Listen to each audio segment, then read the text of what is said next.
This is Reasonable Doubt with your hosts, Mark Garrigus and Adam Carolla.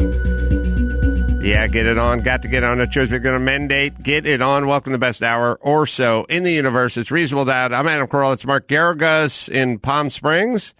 You look how astute you are in your observational skills. All you see is wallpaper, and you know. Yeah, Gary told me you're in Palm Springs. Here I thought I was giving you a clue. I know. A little shout out. But now you know I cannot tell a lie. So, Mark, I know there's a lot of stuff going on this week, so let's just jump right into it. Where do you want to start?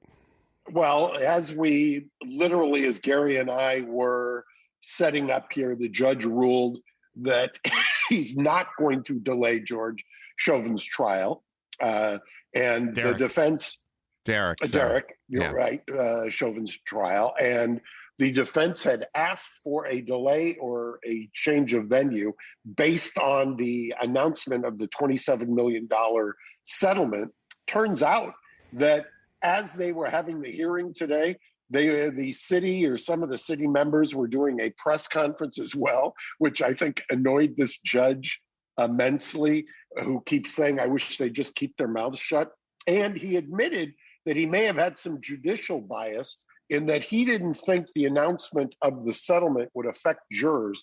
And already he's had to excuse two of the jurors based on the fact that they had heard about it and it did make them believe that they couldn't be fair, but has denied the motion for change of venue and has denied the motion to continue. But in a, I think, very significant development, he has now ruled that he's going to allow in the circumstances around George Floyd's 2019 arrest. And I think Gary's got part of that body cam, don't you, Gary?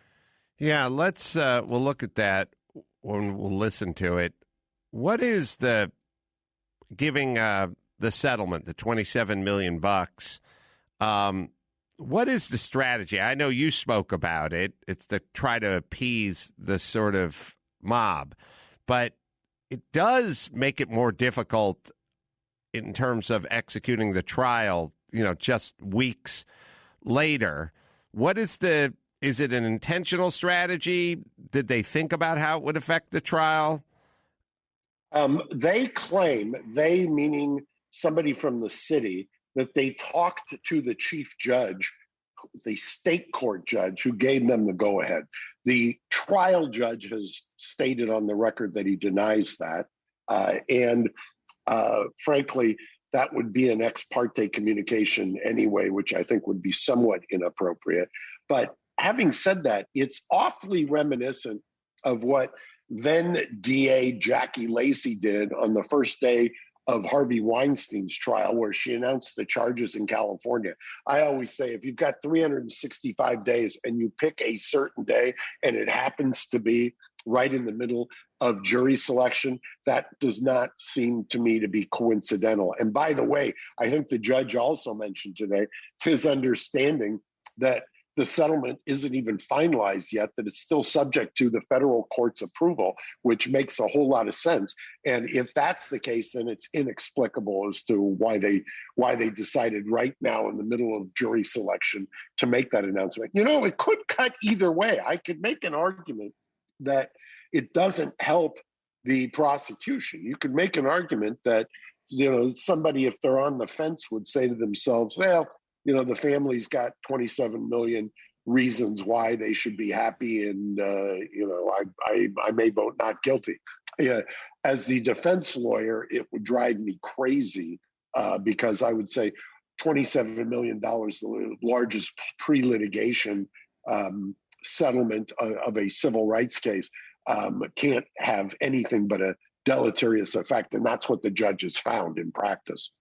Do you have that tape from 2019? I do. I just wanted to go ahead and set this up that the tape in full is about 12 to 15 minutes, depending on which news outlet you use. We have isolated about 45 seconds. That is the portion that Mark has thoughts and wants to comment on. So I'll play that now.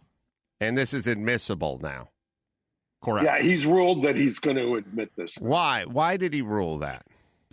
I think he's trying to. Are we going to start, Gary? I'll tell you. This is what I think. The argument is by the defense that that George Floyd has got a modus operandi, and his modus operandi is to ingest the whatever he's carrying, and that would be the reason for the death. So they're going to say that this is admissible to show whenever he gets pulled over by the police, he ingests whatever drug he has on him. Okay, well, let's see it, and then we'll get into the questions. Put your hands on the dash. The last time I'm going to tell you that. It's simple. I got you. He keeps moving his hands around. He won't listen to what I have to say. Put your hands on Okay. top of your head. Put them on your head. Top of your head. Okay, man. Open your mouth. Spit out what you got. Spit out what you got. I'm going to tase you. Spit it out. He's eating all Don't you kinds jerk of away from me. That was one yellow pill. Put your hands behind your That was one yellow pill, boss. Okay, now slowly come on out. Damn, man. Hand on your head. Put your hand on your head. Okay, relax then. You're not going to get beat up or nothing if you just follow what we're asking you to do. I apologize to him, man. So it's a little hard to hear there, but about 15 or 20 seconds into that, you hear the cop shouting at him to spit out what you got. They had seen him put something into his mouth after they had made contact with him, and they were telling him to spit it out or they were going to tase him. Right. So It sounds like you hear something where I thought I heard it's just a little yellow pill. yes, Am I hearing things? that's what he said. Okay. Yeah. So I want your reaction to having seen that, and put yourself in the jury and tell me what your reaction to that is once you see that. Well, my reaction, I would sort of toggle back and forth between the case we all have seen footage of, or the case we're discussing in front of us, and then this thing that happened, a year earlier, year and a half earlier? I don't know. How was this? It could have been 9 months earlier. I don't know, Gary, what the date was of this, but I don't know if it was 1 year earlier. So I would be saying he seemed so completely out of it in a fugue state when they were trying to get him into the cruiser in the case that we're now deliberating, if I'm a juror. He seemed so insanely out of control. Could he have been that way when he walked into the convenience store and tried to pass the $20 bill or whatever the story was?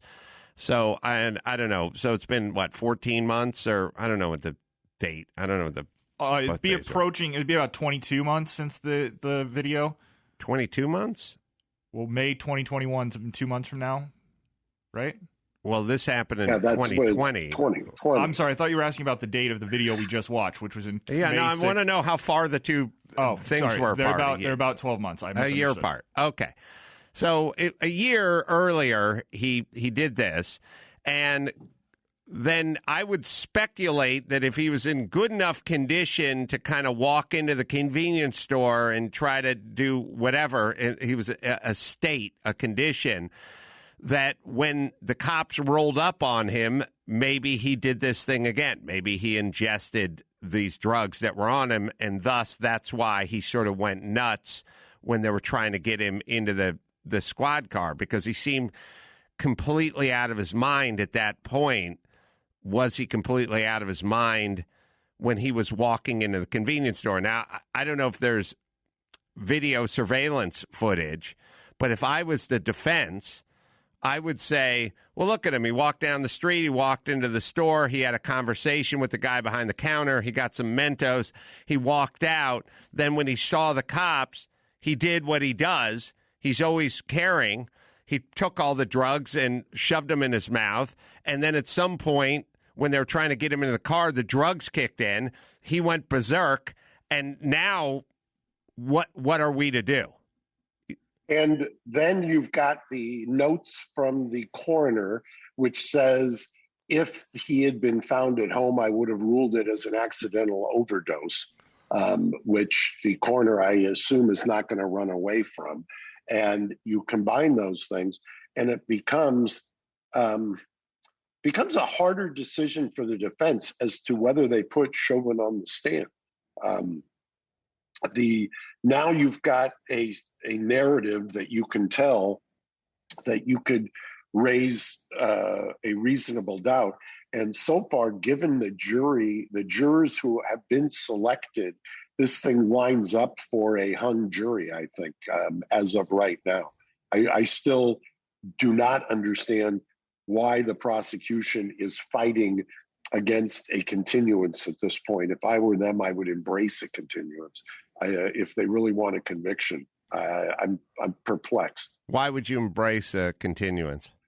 If I'm the prosecution, I need to deal with this 2019, and I need to recalibrate, so to speak. And I may want a different jury. I'm not so sure that if they were picking the jury, part of what you have to do, the analysis you do when you're picking a jury, is what does the evidence look like?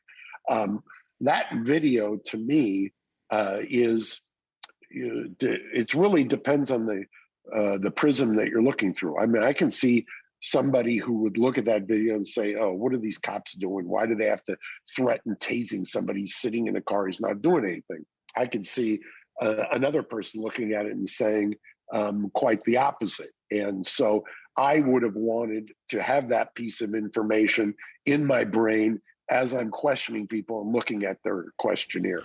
Well, it makes a big difference to me. If I'm the defense, whether there's footage of him popping pills in his mouth or whatever it is, I just go, here's this guy's history. When cops, he's always carrying drugs, and when cops roll up on him, he swallows all the drugs. This is a drug overdose case. He essentially poisoned himself by taking enough fentanyl to kill an elephant all at once. You know, maybe he was walking around carrying it and he was going to take it throughout the day. But when the cops showed up, he threw it all in his mouth. The coroner report's clear. He would have called it overdose death. And he's right. That's what he did. He essentially poisoned himself. Right. But that's, that could be two old white guys who view it through our prism. There is a argument, and I could see where there would be jurors who would say, this is typical of what the cops do. They always deflect and assassinate the character and blah, blah, blah. My point, I guess, is if I'm the prosecutor, this is not helpful in the least to the case. And I think I remember that and this is what, it reminds me in some weird ways of OJ jury selection. Marsha, and she gets mad at me whenever I say this, but Marsha always took the position that, she had such great success and she did. It's unequivocal that she had great success when she was in hardcore at the DA's office with African-American jurors. And she got convictions when nobody was getting convictions in the criminal courts building. But that did not translate into the OJ case. And people didn't prosecutors, I don't think, or underestimated the narrative of race and the fact of race. And that is something you have to consider. Now, as far as Marsha Clark and the success in the African-American community, I got to say it's in large part due to her Jerry curl that she used to wear. She looked like a young Eric Dickerson out there. So that could have been it. How many people listening to this or watching this are going to have any idea what you're talking about when you say that? That's the beauty of me. That's about as inside baseball as there's ever been. First of all, Eric Dickerson's look, and then Marsha's look pre the makeover. I know. Marsha, I love you. If somebody clips this and sends it to you, I love you, and I've always said you're one of the great trial lawyers, and I'm not hammering you. I'm just making my observation, which I know you disagree with. And as a Rams fan, I can tell you, being compared to the great Eric Dickerson is never a slap in the face. Yeah, can you name the number of yards for that breakthrough season of his? Well, he went over 2,000, and I think, ironically, I think he beat OJ's record when he went over 2,000. I'm pretty sure too. And wasn't it like I'm thinking 2017, but Gary? I was thinking 2018. I have no idea why, but now Jerry Curl. You're welcome. I stand by my Jerry curl assertion. I mean, they both have the same hairdo. I would, if I was in the African American community and somebody walked in with that kind of Jerry curl, I would be more prone to vote their way. Yes, we'll put this up. Where do we put it up on? Oh, well, you can go watch on YouTube and you'll see that, or it'll be up at reasonabledoubtpodcast.com. Some of my finest work. I would say it's the exact same haircut. I wouldn't say it's a marginally different haircut. I would say it is nuts and bolts the same haircut. I would agree. Now I'll start working on what year those yards were run. Okay. So, yes, you're all welcome for my observation. Now, the thing that's comical is Marsha Clark now has straight hair and Eric Dickerson has no hair. So they're both as far away from their previous hair as they could get. The Smithsonian, when you pass, needs to embalm your brain. And somehow, hopefully by then, in 50 years from now, there's a way to push on the brain at certain points and get these insights. Well, thank you. That is high praise from someone with a brain who should also go next to my brain in the Smithsonian. 2,105 yards Eric Dickerson had. 21-5. Wow. Yeah. I would have sworn it was 20-something. I would have thought I wouldn't have gone 21. Too, but and I think he broke OJ's record in 1984. So this is, again, a full circle conversation. Now, if I was the defense, if I was the prosecution in the Chauvin trial, I would take the drug argument and I would steer it back at them. I would say, clearly this person is on something. Clearly this person is out of their mind. Clearly this person's incapable of following instructions, and you threw them on the ground and put a knee on their neck. I'm teasing that for after this.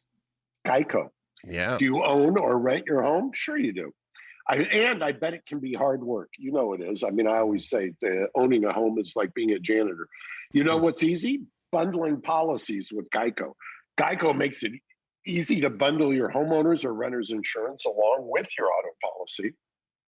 Go to Geico, GEICO.com, get a quote, see how much you could save. It's Geico easy. Visit Geico today. That's Geico.com. It's interesting that Geico is a sponsor because I read something about Warren Buffett as a young man going to the Geico offices and basically talking his way in so that he could meet the CEO. And he met, I guess, or had an audience with the assistant of Geico. And it changed the arc or trajectory of his investments. And now today, his Berkshire Hathaway owns Geico 100%. I thought that was an interesting little vignette. Sorry about that, to Gary. All right. So you were going to address the prosecution. I worry if you are a cheerleader for the prosecution, that they don't understand that it's too nimble or nuanced of a feat for them. The idea that the prosecution would embrace a bad fact and turn it against them, I'm just not so sure they're adept at that, because clearly what you have argued is what I constantly argue in these wrongful death civil rights cases that we have in the office, that in 80% of those cases, you've got a PTSD Afghan or Iraq war veteran who is now a cop who gets triggered very easily. And then you've got somebody with a mental illness or a mental challenge. And instead of de-escalating the situation, they escalate it. And they escalate it because they're coming from a viewpoint where that's basically all they know how to do, and the municipality doesn't train them well. And so, and you can hit these guys for verdict after verdict if you can ever get past qualified immunity, and it doesn't matter because they don't learn. And if they don't learn, how's the prosecution going to learn? And the prosecution, by the way, just has so little aptitude for prosecuting cops that they looked inept, or they look inept when they do it. Well, in this case, if you're the prosecution and you don't want to lean into the drug use, you're going to have a hard time getting away from it because of the coroner's report, right? So correct, and this doubles down on it. Right. So this meaning the 2019. Right, that arrest. So the defense is going to bang that drum over and over and over again, that this was a drug overdose. And so you're not going to be able to get away from the drugs because of the two aforementioned situations we just talked about.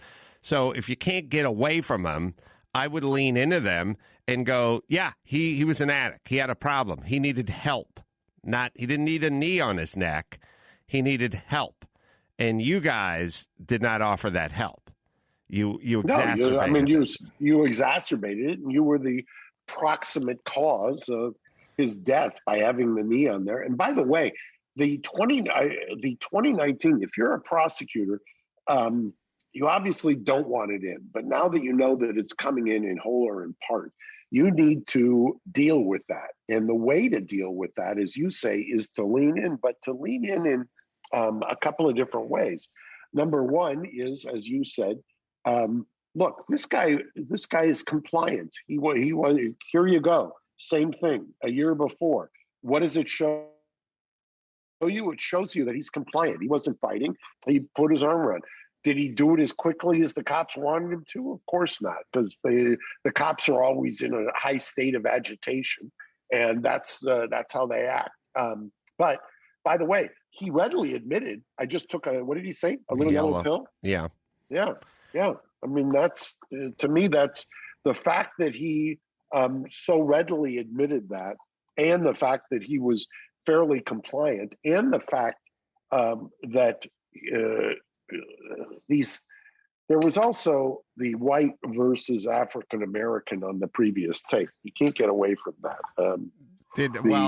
Once again, it's a white officer who's pulling a guy out of his car who's doing nothing but minding his own business as he's sitting in a passenger seat. I've never understood why that requires all of this hullabaloo and escalating it to DEFCON 5.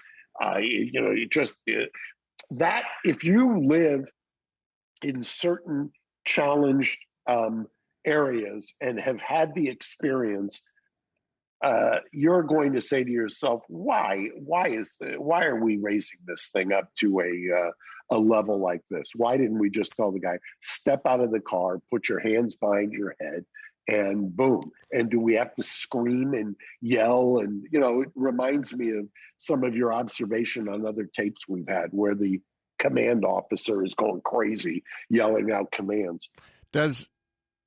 Now, we're going to allow this tape from 2019 into the body of evidence.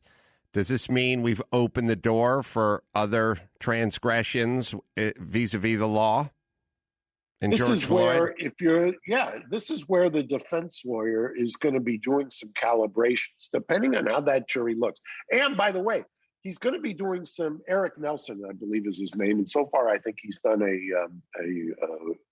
better than workmanlike job. I mean, he's talented, and he spots the issues, and he's right there, and he doesn't back down. And he does what a good criminal defense lawyer does. He holds the prosecution accountable. That's their job. That's our job. So he's going to be doing constant calibrations. First of all, what does my jury look like? Do I have a shot at an acquittal? Because I can't tell you the number of times that I picked a jury and I knew I had no shot at an acquittal. And I've often said, you've heard me say it, I don't care if you reanimate Disney-style Clarence Darrow. you're not going to change 20, 30, 40, 50 years worth of somebody's life experiences over the course of a trial. They're going to look at the thing the way they're conditioned to look at the evidence. So you should know, if you are an observer of the human condition, whether or not you're ever going to be able to sell your narrative, your version of what happened to these particular jurors. If you're not, if you make the determination, I've made this determination probably 50 times, and I've probably had, I've never tallied it, but I would say I have in excess of 50 hung juries out of all the trials I've done.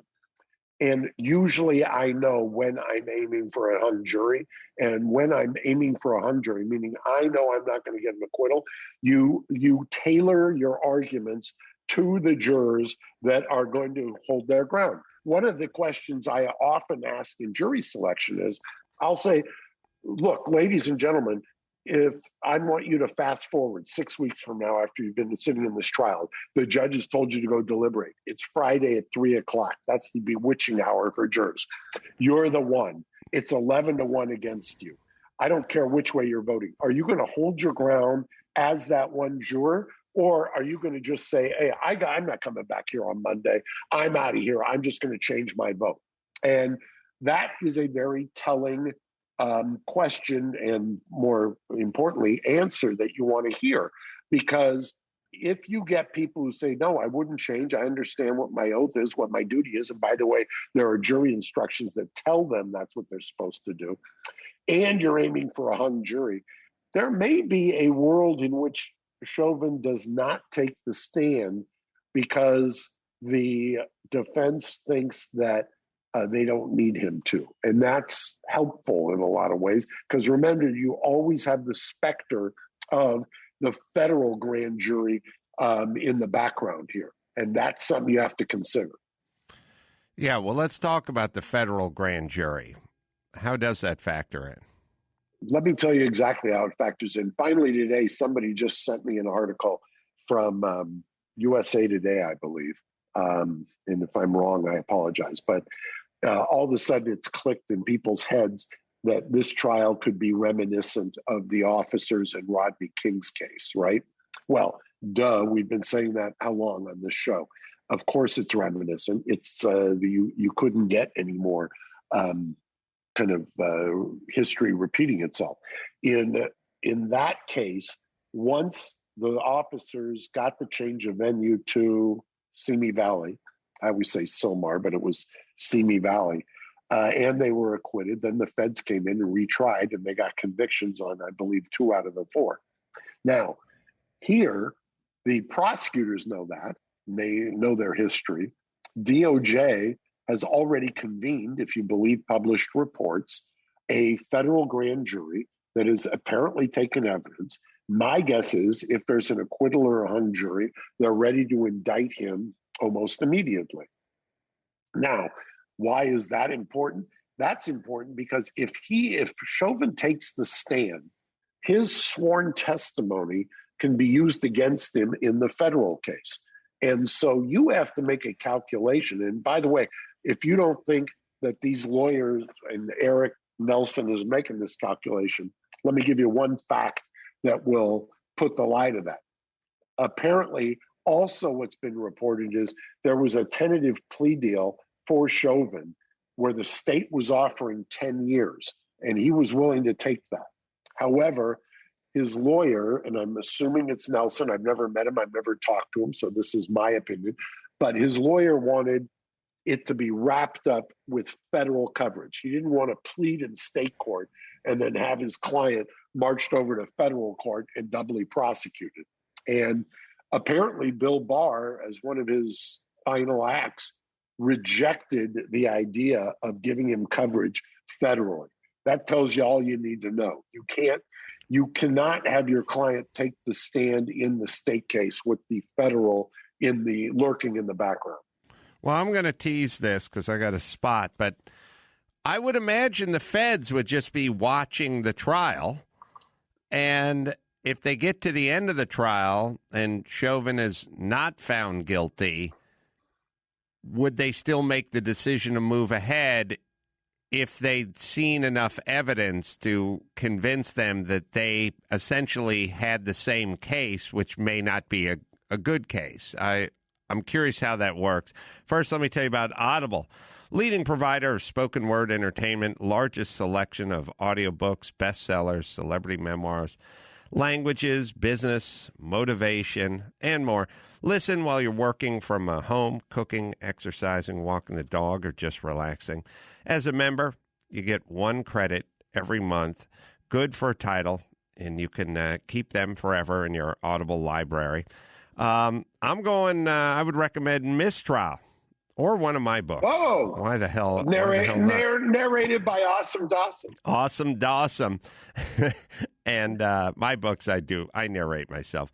Plus, they got podcasts, wellness programs. That's because you're the hardest working guy in podcasting and voice. It's unbelievable. How could the idea of me sitting down and reading my book into an Audible thing is incomprehensible to me, and you do it just as routine. Well, I have Awesome Dawson engineer my books. Also, there's comedy, there's exclusive audio originals, and new members can try Audible for 30 days and do it on us. Visit audible.com/RD or text RD to 500-500. That's audible.com/RD and try it out. So the feds, do the feds just move ahead with their case, or do they watch this case and decide? I mean, there may be things that come up in the case that would completely derail the feds case. Are there things? No, and look, putting on my criminal defense hat, and I will say that I don't care which way you view this prosecution. However, there is something fundamentally un-American and undemocratic about the idea that you're getting kind of body checked by having the feds in the background. You know they've convened a grand jury. You know if you have any success, if you're a defendant, they can come in and basically clean up the prosecution by prosecuting you again. I just think that's fundamentally unfair. And by the way, I say this as someone who rarely defends cops. I mean, I always find that defending cops is akin to defending Republicans. No offense, but the idea of just from a due process point of view, I just find it to be offensive that you're telling me that I've got to worry. I mean, if I'm the client, can you imagine? And take Chauvin out of this. Just say it's somebody else who's being prosecuted. Some poor kid who's being beaten up by some prosecutorial bully in a prosecution. And I'm telling him, and he says, I want to take the stand. And I tell this poor kid, I don't want you to take the stand because the feds are watching. And if you make a misstep and we could win the battle here, the state court case, and lose the war, the federal, wouldn't most people say that makes no sense? That's unfair. That's a violation of double jeopardy. I always learned this in civics class. It does feel like double jeopardy, and it also feels a little arbitrary. Like the feds are going to hang out, and there's some cases they're going to focus on, and then others they're not going to focus on. I mean, how does that work? Well, that could be the subject of a complete show because, or 1 hour, because the idea of what attracts the attention and how decisions are made, you want to and you hope. And I would say in a lot of cases, most cases, that prosecutors try to do the right thing. I mean, I hope that if they didn't, I don't know how I'd sleep at night or get up in the morning. But there are outliers, and the outliers are what drive you crazy if you do the work that we do at the firm every day. The outliers are the people who, there is kind of a revolving door from U.S. attorneys' offices to large firms where a U.S. attorney will score a high-profile conviction, and before the ink is dry on the jury verdict, they've entertained an offer to leave the office and make a seven-figure salary at a large, big firm. That kind of revolving door, people talk about others, but there's something offensive about that. Well, how does the Fed put on a case? I mean, if there is no new evidence after the first case, right? Or Right. maybe there is. I don't know. Well, they this is the problem.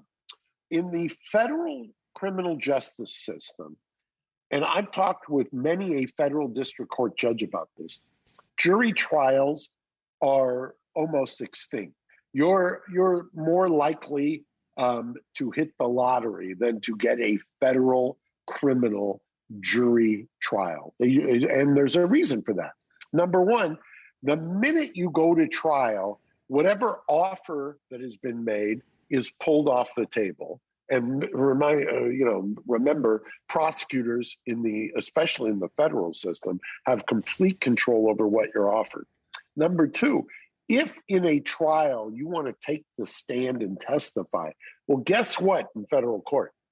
If you testify and win, that's great. If you testify and lose, you've just violated the acceptance of responsibility. And most judges will not only lose 3 levels there, but God forbid they'll say you obstructed or did something else, and you get a little, as one ex-federal district court judge told me, you get tax, tip, and service charge. You get 5 levels on the sentencing guidelines. It's Russian roulette, literally, with, and I know some guys get mad when I say literally, but it is Russian roulette from a criminal justice standpoint. There are very few people who have the guts to challenge the feds in that system because the prosecutors hold so much power. Well, let's get into some predictions. You think the trial that we're speaking about, not the federal trial, do we feel like that's a hung jury situation? As of right now, and as we speak, I think they're still selecting, and there's still 2 spots open. And the judge has given a couple of extra peremptory challenges, I think, to the prosecution and maybe to the defense too. As of right now, it looks like a hung jury to me. That could change depending on who gets removed. Gary, he removed 2 people today. I think I sent you an update, right? Yes, you did. That's 2 correct. jurors? That's on top of the 2 that were removed after last week's settlement announcement. Well, if it's a hung jury like like Cosby, will they retry it? Well, and that's interesting too. If it's a hung jury, will the state retry it? I think we have to wait and see how the prosecutors do. If the prosecutors do a workmanlike good job, then my money would be on that they would retry it. If it looks like the prosecution of George Zimmerman, which was a prosecutorial clown show, then I doubt it. I think the feds would just come in. Do you think that Keith Ellison, who's the DA, who seems... AG.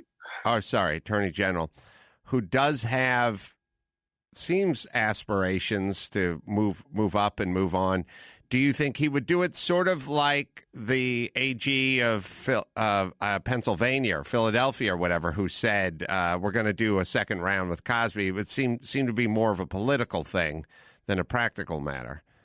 Yeah, Cosby's, we could talk for hours about that too. I mean, fundamentally the problem there was, how in the world does Bill Cosby do a deposition 15 years before, relying on the DA telling him that they're not going to prosecute him criminally, and then because some guy wins a DA's election, they renege on that promise and they use it against him. How the Pennsylvania appellate courts don't reverse that is beyond me. So do you think Keith Ellison, for maybe political reasons, would do it again? Maybe, but he may not have a choice. And we'll talk about that each week, because it really is going to depend on how it looks. All right, let me hit relief ban. I'll tell you, nausea, no good, people, especially if it's self-induced, like a little too much Don Julio up on stage in Florida. I'm excited about our new yes, and then pretzel bites. And then pretzel bites.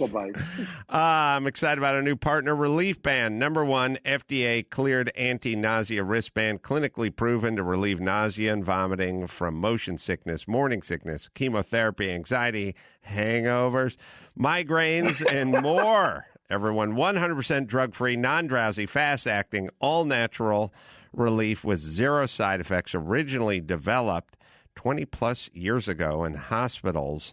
Now it's over the counter.